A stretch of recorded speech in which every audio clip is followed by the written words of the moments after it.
হাত দিয়ে এখানে করে এই হাতটা নিচ দিয়ে এখানে চাপ দিবেন, দেখুন সে ছেড়ে দিচ্ছে সাথে সাথে।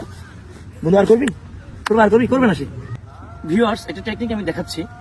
আমাদের অনেক সময় ফ্রেন্ড সার্কেলদের মধ্যে এমনটি হয়, খেলার মাঠে, বিভিন্ন ক্লাসে, হলে, বিভিন্ন জায়গায় হতে পারে যে বাড়াবাড়ি হচ্ছে, বন্ধু বান্ধব কেউ রেগে গিয়ে এভাবে ধরে ফেলছে, এইভাবে কলার ধরে ফেলে। আপনি কিন্তু তাকে চাইলে মারবেন না, আপনার ফ্রেন্ড ক্ষতি করবেন না। আপনি চাইলে কিন্তু এটা করতে পারেন, কিন্তু করবেন না। কিন্তু তাকে একটু আপনি যে কারাতে ফাইটার একটু দেখানো, কিভাবে দেখানো যায়।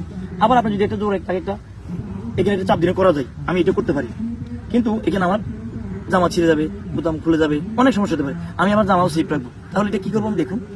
আপনি এখানে হাত ধরবেন, এখানে হাতটা ধরে ধরে দুশো সার বা এই সার বা ছোট ভাই ছাড়ো, এখানে একটা হাত দিবেন, এই যে হাতটা এখানে ঢুকে কথা সাথে এখানে দিয়ে এখানে একটা চাপ দিবেন। তারপরে দেখুন শেষ কিভাবে ছেড়ে দিচ্ছি। তারপর আর করবি বল। তারপর আপনি চাইলে তাকে এইভাবে চাপ দিয়ে, হ্যাঁ চাপ দিয়ে এখানে আসতে সুন্দর সবাই ফিরতে পারেন। ঠিক আছে।